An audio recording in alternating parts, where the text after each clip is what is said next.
After 10 years of living out of travel backpacks, we get a lot of questions about our clothing. What do we actually wear, what's held up, and what's worth leaving behind? In this video, we'll answer your frequently asked questions and share exactly what's worked for us and what hasn't after 10 years on the road. We've talked a lot about capsule wardrobes over the years, and you've been wearing one for essentially 10 years at this point. Do you find them necessary? I mean, for long-term travel, I would say yes, because that's how you pack less. If everything in your bag goes with everything else, then it's super easy to pair things together and have variation when you have a limited number of clothing items. Yeah. What was the biggest difficulty in building that capsule wardrobe? Veering away from black for me. I feel like I just wear black a lot because it's like so easy to match and it's so easy for those pieces to go with one another. But it got really wild when I started throwing like grays and blues in there. An identity. It was an identity crisis, really. Yeah. I found a lot when we were building our packing list. It was difficult to find colorways that worked well together. Yeah. So we would often find a pair of pants or a couple pairs of pants in a color scheme and then pair all of our tops with those. But we would go more basic with the bottoms and get more foam with the tops or vice versa. That Yeah. Easier. Well, you're also really good at it. So I had 10 years as like a designer before this, and I did everything in grayscale and black and white. Because for me, it was more about like the layout and the form, and selecting colors was always a weakness of mine. So when you came into the scene, I think we had a lot better color variation and things and pieces that just went with one another. So yeah, definitely. I think you blend in a little bit more too if you look a little bit more casual with more colors. I worked retail. That's really my claim to fame here. Well, so did I. I didn't get those skills. Oh, well, maybe I'm just special then. Yeah. So rapid fire, outfit. If you had to pick one, top. Outlier ultrafine merino t-shirt. Pants. Outlier some dungarees. Jacket. Patagonia nano puff. Underwear. Woolen prints boxer briefs. Socks. Anything from Darn Tough. Belt. Arcade Alice. What about shoes? Vivo Barefoot Raw. Hat. For a hat, getaway, or I twist up a -33 neck gaiter. What about hoodie? UNBOUND's travel hoodie. You've been using that for a really long time. Long time. I've got it in every colorway. So most of those items are merino wool. Would you say that that's the primary material that you look for when you're looking for travel clothing? Definitely my go-to fabric for travel. Yeah. What makes it so great? I think a couple things. So one, it's odor resistant, so you can wear it a couple times between washes, which is great when you're traveling. So you don't have to just sit there and do laundry or overpack and pay more for checked luggage fees. That's how I was able to travel for 2 years with just 3 t-shirts. And in that same vein, it's moisture wicking too. So when you're in different climates, you're not as sweaty, or it helps like regulate your body temperature a little bit. Definitely, yeah. Yeah, because when we were traveling in Bangkok, it was like you only have a few outfits with you, but it was a little humid. And even myself, I get pretty roasty toasty, and I was like, oh, okay, I'm feeling good. And with the wrinkle resistance too, you don't have to worry about it looking really bad when you pull it out of your carry-on. Yeah. It's not something like linen, which I know a lot of people like wore on a trip. I love linen. It's very comfortable, but gets a ton of wrinkles.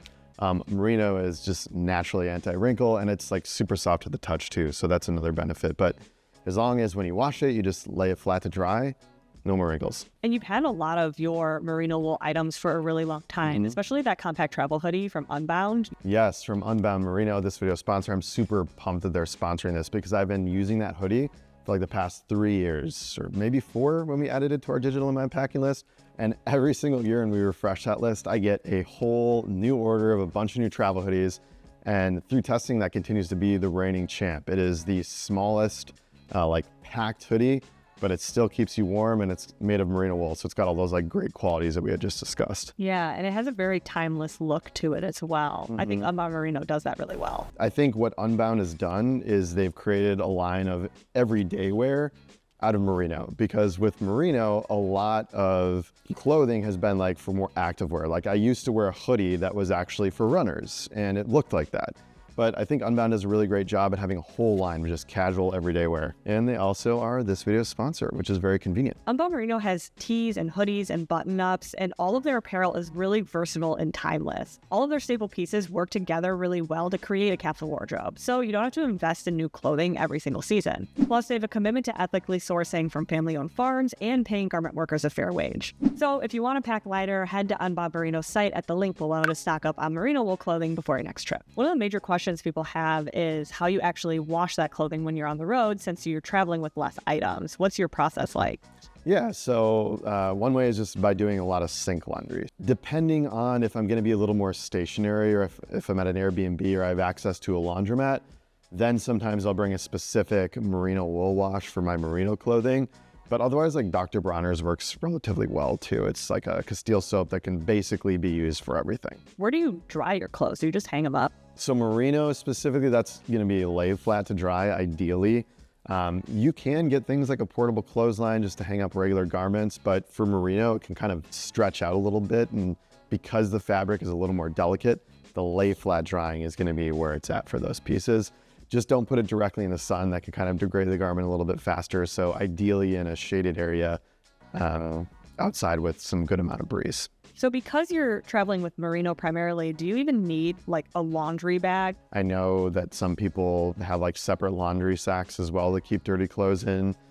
Me personally, I don't really get too into it. I just generally keep my clothing clean and then they can just be ready to wear whenever I need them. Especially because that like antimicrobial. Like, For sure. Odor, you're like a cotton shirt, when that gets dirty, that's going to stink up all the other stuff in your bag. Yeah. But merino, even if it is dirty and you throw it in there, it's not going to get your other stuff gross. Yeah, it's funny. I don't even like realize like traveling with cotton anymore because I just don't do it. But you're absolutely right. Like if a cotton garment gets like smells bad, it can kind of stink everything else up. But that typically doesn't happen with merino. You kind of already talked about how you care for your merino wool specifically while you're on the road, but I think a lot of people too with like preventing pilling, like those types of things. Yeah. How do you keep your garments really fresh? Yeah, so I think what comes to mind is two different areas where pilling tends to happen the most. One is if you have an abrasive backpack. So there was this, I think, Reddit thread and probably a Pack Hacker Pro thread at one point about merino wool that pills, especially with people wearing like a Go Ruck backpack, for example, because that ballistic nylon that they use or whatever the fabric is tends to be a little bit more abrasive on garments. So some people are getting pilling right here where the shoulder straps were. Another thing you can do that's even easier than that is just to not put your merino in the dryer. Like if you've ever washed a wool sweater, like a cashmere sweater, and then dried it in the dryer and it totally puffs out, that's the same with merino. So make sure that you're drying that by hanging it up and not putting it in the dryer. With preventing holes, that's another concern that a lot of people have with like moths and things like that actually eating up their wool. Do you use any preventative stuff? Yeah, for sure. I traveled with some cedar chips to countries that would allow it. You don't want to bring wood into like every single country, but that generally, if there's any type of like bug deterrent that you can have, that's going to be good. And then also just leaving the items inside of your packing cubes, I think can also keep it away from bugs. And then also belts tend to do that too. So if you have a belt here like rubbing on the garment, that can create holes like right in this area. That's happened to me before I switched over to my trusty Atlas belt from Arcade. Very true. This, I think, is one of the hardest things that I had to get used to, which was traveling with less underwear. I think there's like that joke of people are like, I pack enough underwear in case I like pee myself every day. Oh, yeah. You know, and it's like, I was always guilty of that too. And still, until I started traveling with merino wool. Sure. Specifically. Sure. But with that, do you feel weird? Like, was it a weird thing to get used to with you? So I think one of the things I do here is, bear with me, I can travel with 3 pairs of underwear. And that's with help from the 1-1-1 rule. So I'm wearing 1 pair, I have 1 clean pair ready to go, and then 1 other pair that I've washed and is drying, and you just cycle between those 3. So it's not gross because you're just doing more washing, which is kind of annoying, and just in the sink or something like that with some Dr. Bronner's, some liquid soap. However, it is a way to wear clean underwear every time. And if it's made of merino, it's just going to dry a lot faster too. So you're basically going to be ready to go. That was something that I found to be a really good process for myself when we were traveling in Thailand specifically, and I had the underwear. I had 4 different pairs and it was 2 different styles, but I would wear one and at the end of the day, wash it in the sink. And then by the next morning, I could wear that same pair. Oh yeah. Dried so quickly. But it didn't feel as weird to me to have as many. So I think that like for myself, I thought that'd be a lot harder to get used to than it was. Yeah, I like that you said different styles too. So that is a great way with the 1-1-1 rule to create like a mental model in your head about which one's washed and which one's dry. Because if they all look completely different, they're not all black or something, which I'm definitely guilty of, a little harder to keep track of. How about travel accessories? What are some of your favorites? The Arcade Atlas belt that I've tested, that I brought up prior, I love that thing because it's a belt that I never have to take off when I go through security. It's all just plastic and nylon and some stretchy stuff. So I really dig that. And then I don't think we talk about this enough, right? But a buff, a merino wool buff, or a neck gaiter, sometimes called. That's super versatile. You can wear it as a scarf. You can twist it up and turn it into a beanie. And it just has so many uses, and it doesn't take up that much space. So we're always trying to find things that take up the least amount of space possible, but are super useful. You can also use that as an eye mask. Eye mask when you're sleeping. If it's not too hot, it gets a little toasty. That's true. But that is so true. On a plane, I've definitely conked out wearing that thing. It's great. A lot of people find merino wool itchy. I know that's something you don't necessarily deal with. I think for myself, I find it itchier than you do, but not quite as itchy as other people. Some garments are fine with me, some aren't. So it's kind of a trial and error thing. But what other materials have you tried that have similar properties that you've actually liked? No, you're asking the wrong guy. I'm team merino all the way. But I would choose fabrics that dry quickly. So I think Patagonia has this fabric. I forget what it's called, but it's basically, it dries super quickly.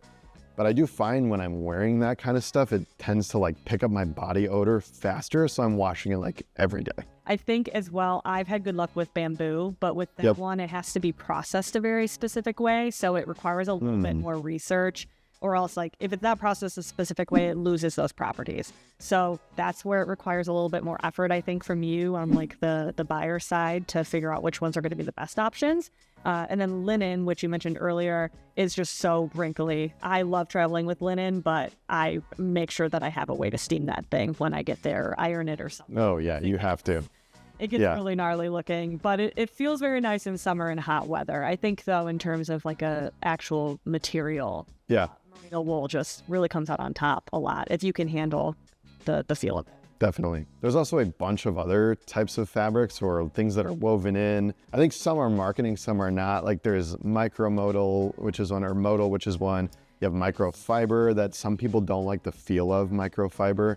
So it might not be itchy, but it's going to be that microfibery feel. Yeah, there's lyocell. Lyocell, yeah. Some people like weave silver into the fabric too. Like some athletic companies do this, which is apparently helps with odor. There you go, silk. Let's just talk about every fabric. Name every fabric.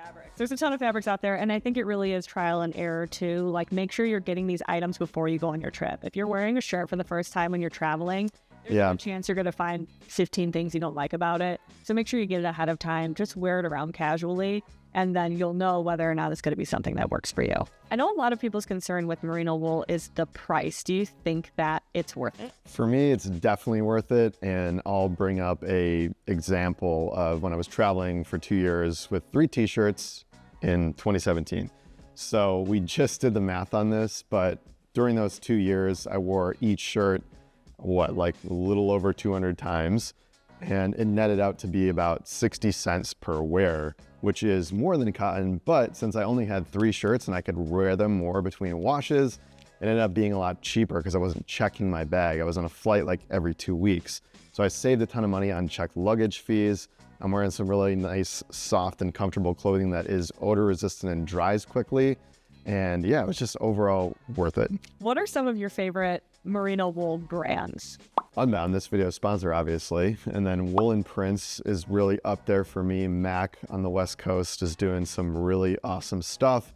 Outlier, based out of Brooklyn, also, they have some great staple pieces and some very high fashion pieces as well. So if that's your thing, go check it out. We were just looking at the website before this. I feel like they constantly change that thing. It looks crazy.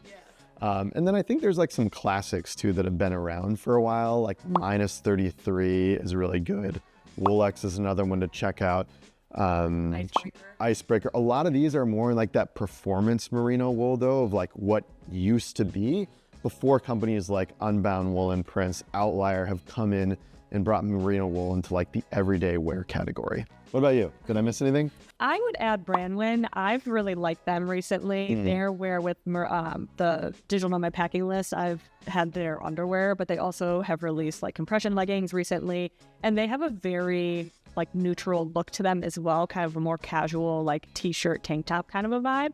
But I find that women's merino wool clothing, a lot of brands do it well. Like there's Wooland, which is Woolen Prince's like women's line. There's also UNBOUND Merino has a lot of women's items. but I like having another brand on the market that's catering to women specifically, because I think it's kind of an untapped market. There's nothing like outlier for women's merino wool clothing that I've been able to find. So if you have a recommendation in the comments below, let us know. But a lot of theirs are very like cool looking shirts, and I think that's sort of missing. And I think that it's nice to see that come up, because I remember looking like in 2017, there was like nothing for women. And at least there are a lot of these brands are like doing a little bit of that and starting to get more into it. I think that's really encouraging. So those are some of our favorite tips when it comes to travel clothing, and some info on why merino wool is one of our favorite fabrics to travel with. If you have any favorite garments or favorite materials that you like, feel free to drop us a comment down below. We always love hearing from you. We will see you in the next video.